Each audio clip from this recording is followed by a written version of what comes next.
Milo lived in a small, humble house near the edge of a coastal village. The salty scent of the sea filled the air, and the sound of waves crashing against the rocks was a constant, soothing companion. The village had always been home to hardworking fishermen. Every morning, they gathered their tools and set off in their boats, hoping for a good catch to feed their families and sell at the market. Milo's parents had died when he was just a baby, taken by the ocean during a terrible storm. Since then, his grandmother Nani had raised him with all the love and wisdom she had. Nani was a strong, independent woman. She taught Milo everything she knew about the sea, the boats, and the ways of life in the village. She had been a fisherwoman herself, a beautiful woman in her youth, who had many admirers. Now, with age, she still had a strong presence. Her silver hair, often tied in a neat bun, and her weathered face told the story of years spent in the harsh sea wind. Yet, her eyes were kind, full of warmth. Milo's dream was to one day build his own boat and go out on the water just like the men of the village. He wanted to feel the wind against his face and the power of the waves beneath him. Nani always told him stories of the sea, how it could be kind, but also fierce. "Remember, Milo," she often said, "the sea is a lot like life. You need to respect it, but you can't be afraid of it. The only way to succeed is to face it head on, no matter how tough it gets." Milo listened to her advice carefully, determined to someday prove he could succeed, just like his late father. But he needed a boat, something of his own. He dreamed of building a boat that would carry him across the waves and help him make his living. His heart burned with ambition, and he spent hours watching the fishermen's boats, imagining his own. As the years passed, Milo grew stronger, and his desire to sail only grew with him. Every day, he worked hard, helping the fishermen when he could, learning about the sea, the tides, and how the boats worked. Nani was always there by his side, teaching him the craft of boat building. Her hands as skilled with the tools as they had ever been. One warm afternoon, as the two worked together in the backyard, shaping a piece of wood, Milo looked up from his task. His eyes sparkled with excitement. "Nani," he said eagerly, "I think I'm ready. I've been saving everything I can. I want to start building my boat, just like we always talked about. I want to go out on the water. I want to be a real fisherman, just like my father." Nani paused for a moment, looking at her grandson. He had grown into a fine young man, strong, capable, and full of hope. "You're ready, Milo," Nani said softly, her voice full of pride. "But remember this, life isn't always easy. You'll face challenges. The sea won't always be kind, and there will be people who doubt you. But don't let that stop you. You have the heart of a sailor. You'll figure it out, just like your father did." Milo's heart swelled with pride. "I won't let you down, Nani. I promise." Together, they began the hard work of gathering the materials. Wood, nails, and tools. It wasn't easy. Some days were long and tiring, but they never gave up, and slowly the boat began to take shape.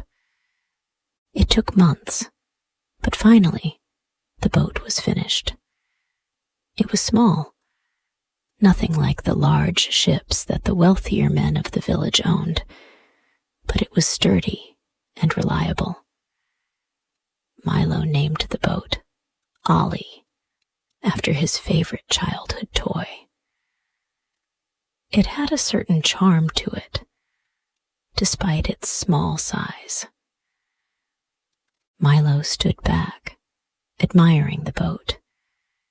It was his, made with his own hands, and with Nani's guidance. He felt a deep sense of pride as he ran his fingers over the smooth wood. "That's it, Milo," Nani said, standing next to him. "You've done it. Now you're ready to face the sea." Milo smiled, his heart full. "Tomorrow I'm going out. I'll fish. I'll make enough to help us." Nani nodded, her face warm with pride. "You've worked hard for this. I know you'll make it." Milo's excitement didn't last long. Liam, the richest man in the village, owned most of the boats, and he controlled much of the fishing business.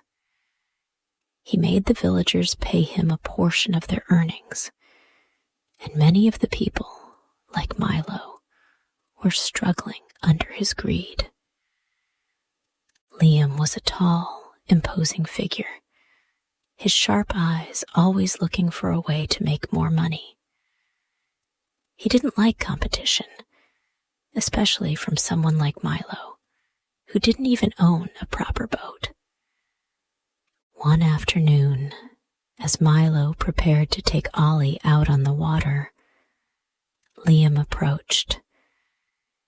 He looked at the small boat and chuckled, a sneer forming on his lips. "Are you really going to fish with that?" Liam asked, his voice dripping with mockery. "You'll never make it with something that tiny. Only my boats can make a real profit around here." Milo stood tall, his fists clenched. "I don't need your boats, Liam. I'll do this on my own." Liam narrowed his eyes. "We'll see about that, won't we? You'll come crawling back to me soon enough." Milo didn't back down. He knew he had something Liam didn't: determination and the support of his grandmother. As Liam walked away, Milo took a deep breath, ready for whatever was coming next. Though Liam was a powerful figure in the village, there were others who believed in Milo. Kai, the village's chief fisherman, was one of them. Kai was a kind man, respected by everyone for his experience and knowledge of the sea. He had a daughter, Jenny, who was known for her kindness and beauty. She had a warm smile and a gentle laugh that brightened everyone's day. Jenny and Milo had become fast friends, often spending time together while Milo was selling his fish or fixing Ollie. Jenny admired Milo's courage, and he admired her warmth. She would often bring him fresh food from her family's garden, and offer advice on fishing, knowing the sea as well as anyone. "You're doing great, Milo," Jenny said one evening as she handed him a basket of fruit. "I know you'll make it. You have the heart of a true fisherman." Milo smiled and took the basket. "Thanks, Jenny. Your support means more to me than you know." Jenny smiled back, her eyes sparkling with affection. "You're going to do well, I can feel it." Milo couldn't help but feel a growing bond between them. Though he had many things on his mind, Jenny's presence always brought him a sense of peace. As the days passed, Milo found himself on the water more often, his small boat, Ollie, carrying him across the sea. He didn't catch much at first, but each day brought new lessons. Milo was starting to feel like a true fisherman. However, Liam wasn't finished with him. He couldn't stand seeing someone so young and independent succeed with a tiny boat when he controlled the larger, more powerful ships.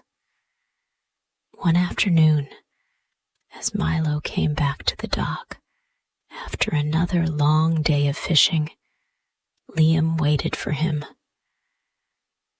"I've been thinking, Milo," Liam said, his tone sharp and calculating. "You're using my docks to moor your little boat, aren't you? That's fine, but it's going to cost you." Milo frowned. "What do you mean? I've been paying my way." Liam smirked. "Not enough.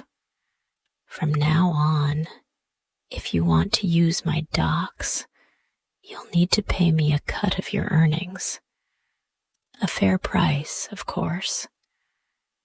Milo was taken aback. He didn't have enough money to pay the amount Liam demanded. His profits were small, just enough to get by.